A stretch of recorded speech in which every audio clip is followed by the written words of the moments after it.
Hello and welcome everybody, it's Karen. I'm glad you've stopped by today. I've got a couple of aquatic cards to share today. So here I'm using that Build an Ocean die set, and I've cut out some of the coral and seaweed. Now I've cut this from this mermaid 6x6 paper pack, and I'm adding on some distress spritz spray. So this one is peacock feathers onto the bluey green seaweed. And then for the coral, I've used fossilized amber, spiced marmalade, and picked raspberry, I believe. And I'm just adding those on randomly. Now, if you don't have the spray stains, you could just add ink if you wanted, or you could leave it the way it is. So here it is when it's dried. Now you can see that I'm also using the Best Fishes stamp set. And I've got a couple of the sharks from the Lookin' Shark stamp set as well. And that background you can see there, it's all from the Mermaid 6x6 papers.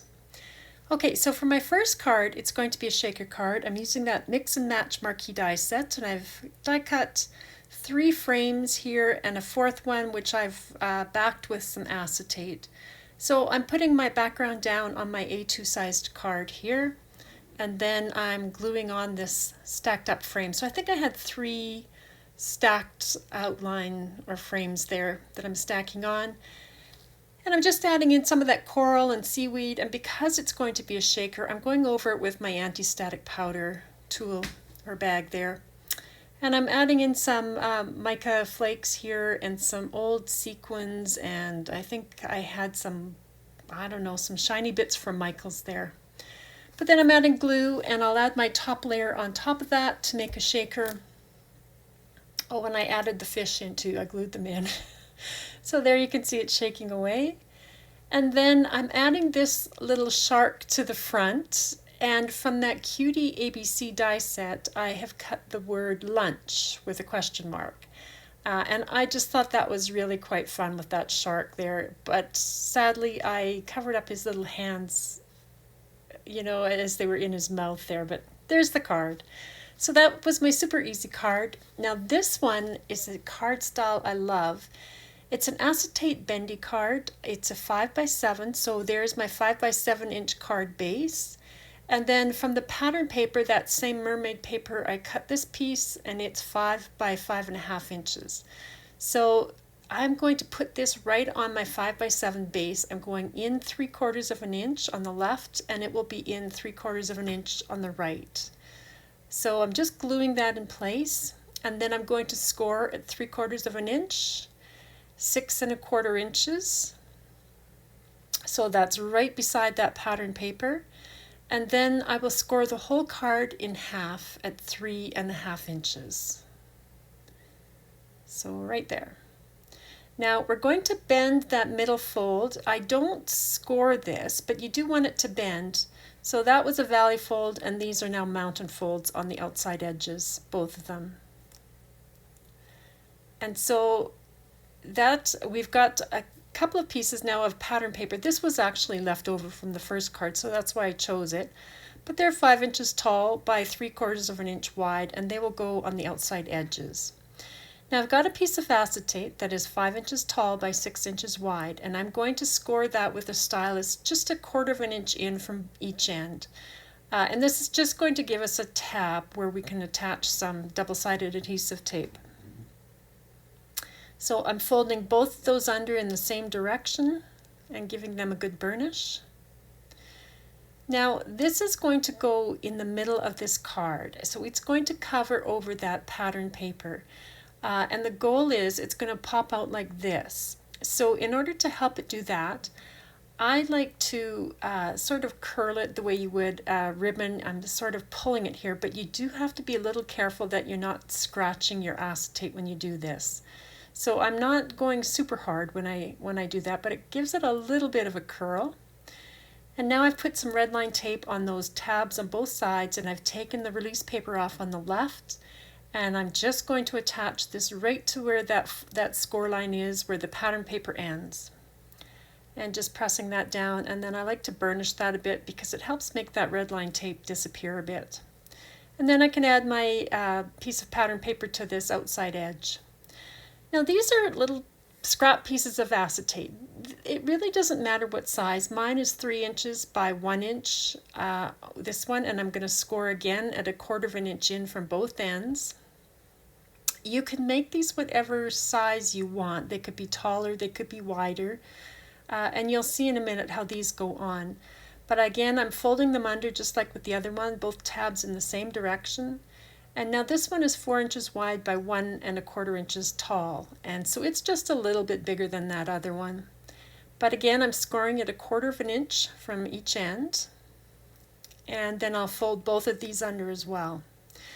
Now these are going to go across the center of the card, and we definitely want these to have a curl to them. So I'm really going to pull this one a little bit harder, and if it scratches it doesn't matter because these will be covered by all those images. But you can see that curl there. So the curl and the tabs all go in the same direction, but you definitely want to get a bit of a curl.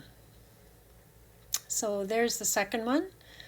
And now I've got some red line tape on them. Now here I'm kind of fumbling around, but I was trying to show you, you could put these anywhere you want across that center fold. So you could put them side by side like this, overlapping. You can have one up, one down. And I chose to have the big one at the bottom and a smaller one at the top. And so these are going to be tabs that you can attach all those fish and the coral and the seaweed to. So I'm holding this as flat as I can and pressing it down onto the card. Now, because of that bend we gave it, and because of the bend in the card, it pops out, and there is so much dimension with this. So the second one, I will do the same thing. I'm going to take all the release paper off. I'm pulling it out as taut as I can and putting it across that center line. So when the card is flat, you can see how flat those tabs are. But as soon as you bend the card, there's all that dimension there. It's really quite fun.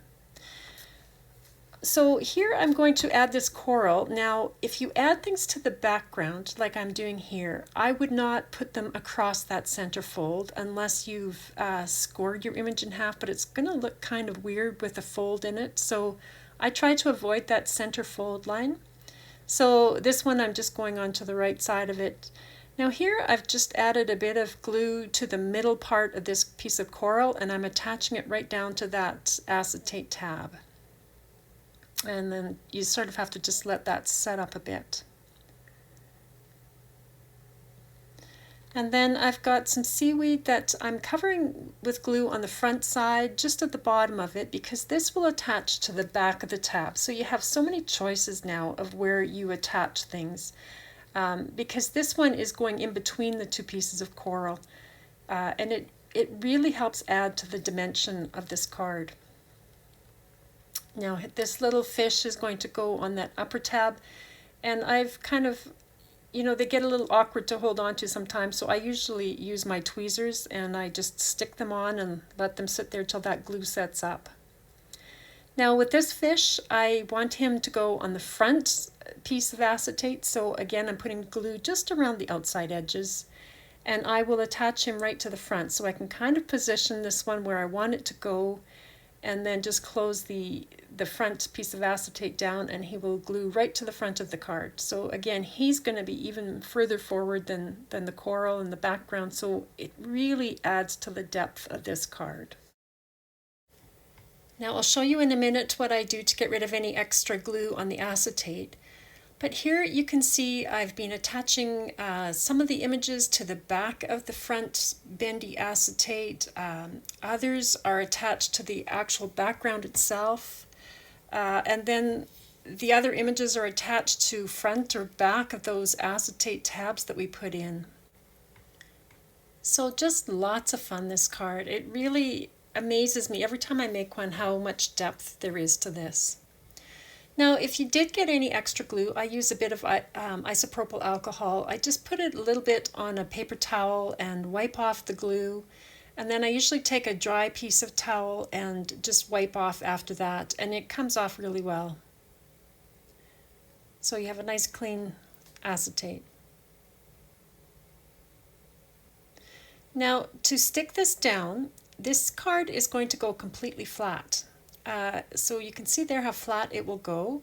So I'm going to remove this release paper here, and then we're going to pull it nice and tight. It's going to attach right to that fold line on the right hand side there. So I'm just flattening it with the heel of my hand and pulling it till it meets that score line, and then we can really burnish that red line tape again.